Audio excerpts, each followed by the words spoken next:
Bueno, estamos en la parte de evaluación de desempeño, que en un punto les comentaba que esta etapa es como si fuera un control concomitante, si uno lo tuviera que relacionar, ¿no? O control de avance. Vamos a ir, la evaluación de desempeño se hace sobre el que ya no es aspirante, sino que fue parte de la institución, y vamos a ver cómo está desarrollando su labor.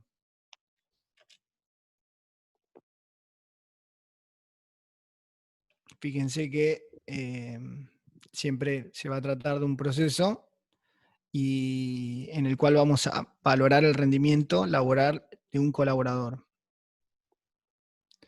Nos va a dar feedback, todo esto que tiene que ver con la retroalimentación, sobre la manera en la que están cumpliendo con sus tareas y el comportamiento dentro de la organización.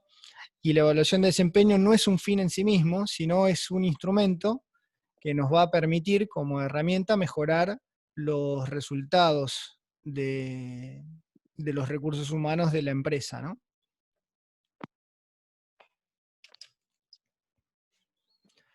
Va a contribuir a toda esta parte de la toma de decisiones. Fíjense nuevamente, ¿no? Cómo vienen las relaciones. En un punto, ¿se acuerdan cuando vimos proceso de gestión? Que en sí es todo este desarrollo. Proceso de gestión tenía que ver con la planificación, la toma de decisiones y el control, con la comunicación atravesando todo. Entonces, fíjense que todo esto es replicable a las distintas actividades o tareas y a los distintos sectores y subsectores de una organización, y puntualmente siempre se está haciendo eso, en mayor o menor medida, y fíjense que uno evaluaba para qué, para tomar decisiones, y tenía que tomar decisiones en cuanto a, lo vimos cuando vimos calidad, en base a lo que yo mido, lo comparo con el estándar, y luego voy a verificar si hay un desvío o no. Acá es lo mismo, en la evaluación de desempeño yo voy a evaluar sobre un estándar lo que yo quiero medir, y en base a si ese colaborador está o no cumpliendo con esos estándares, voy a tener que realizar acciones correctivas que me van a permitir corregir esos desvíos. Entonces, puntualmente, lo que quiero es que vayan buscando siempre relación sobre, en un punto, esas 4 funciones que tiene la administración, que están en todo, y fíjense cómo todo va de lo macro a lo micro y de lo micro a lo macro, ¿sí? Pero para que lo entiendan así, porque por ahí se van a ver en un mar de conceptos y todo puede llegar a ser reducido a esto en un punto. Claramente, si uno les preguntara, la explicación tiene que ser en detalle, ¿no? Bueno, nos va a permitir además identificar necesidades de capacitación y desarrollo para no hacer cosa que a veces se hacen en las instituciones, de solo por el hecho de decir, che, tenemos que capacitar, hacer capacitaciones a ciegas y a tontas, cuando en realidad la evaluación de desempeño nos va a permitir determinar concretamente qué tipo de capacitación necesitamos. Necesitamos una capacitación que sea más de campo, más sobre procesos, más sobre conocimientos técnicos. Todo eso nos da la evaluación de desempeño, nos va a permitir esta retroalimentación sobre cómo percibe la organización el desempeño al empleado. Esta parte del feedback es importantísima, y cuando veamos comunicación, vamos a darle un par de tips de cómo hacer un correcto feedback sin generar un efecto negativo o desmotivador, porque la verdad que recuerden cuando hablamos de calidad, o sea, no ensañarnos en lo que serían las cuestiones humanas, sino en las cuestiones de proceso. Entonces no es lo mismo decir estás haciendo mal esto que el proceso está mal realizado. Es lo mismo, sí, pero lo estoy diciendo de distinta manera, que me va a hacer un poquitito más amable y receptiva el feedback que estoy dando, ¿sí? Es elegir la palabra adecuada para dar esa retroalimentación. y a su vez justamente dentro de lo positivo. Hay una técnica sándwich que usa mucho Yolanda, que es arrancar con una devolución de algo bueno, luego en el medio con una cuestión a mejorar y cerrar con algo bueno. Esa es la técnica sanguchito. Se utiliza como base para distribuir recompensas.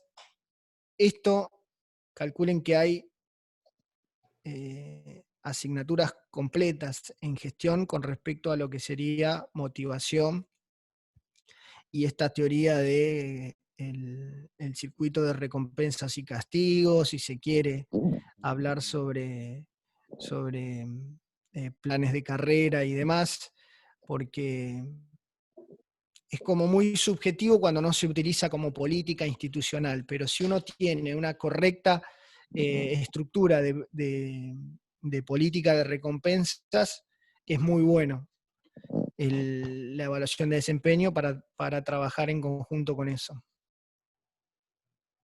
Sí, también es importante en planes de carrera, ¿no? Para decidir un ascenso, un cambio de puesto. Es importante la evaluación. Los criterios que vayamos a elegir para evaluar van a definir directamente y van a influenciar lo que hagan los colaboradores. Tres grupos más populares en cuanto a esto va a tener que ver con que vamos a evaluar los resultados de las tareas individuales, vamos a evaluar el comportamiento y las características individuales.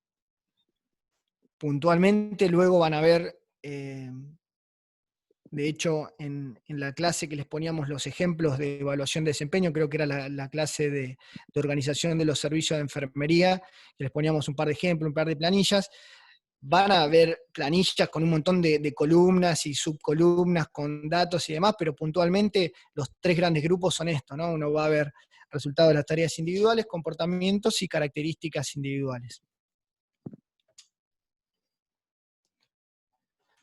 ¿Quién debe hacer la evaluación? En relación a lo que sería la evaluación de desempeño, y un punto, el último ítem es lo más avanzado, pero puntualmente, o sea, la evaluación la puede hacer un superior inmediato, compañeros, puede haber una autoevaluación y subordinados inmediatos de acuerdo a la cadena, ¿no? O sea, a la cadena que lo da la jerarquía. Recuerden que el organigrama era lo primero que teníamos para ver la estructura de la organización y el análisis de jerarquía de manera vertical. Y algo que se está usando mucho es la evaluación 360. Esta evaluación a veces es un poquitito reticente para, atento aquí, los líderes, que a veces no se aguantan ser observados por sus colaboradores.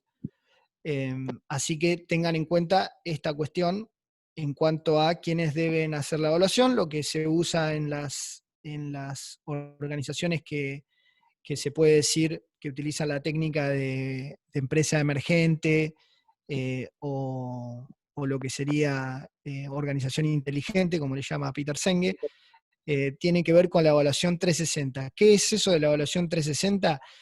Todos nos evaluamos, o sea, mi supervisor me evalúa, pero yo también lo evalúo a él, mi compañero me evalúa, pero yo también evalúo a mi compañero, y así sucesivamente en todas las direcciones. Eh, por eso se habla de evaluación 360. Bueno, ahí están los datos de la bibliografía, y podemos cortar.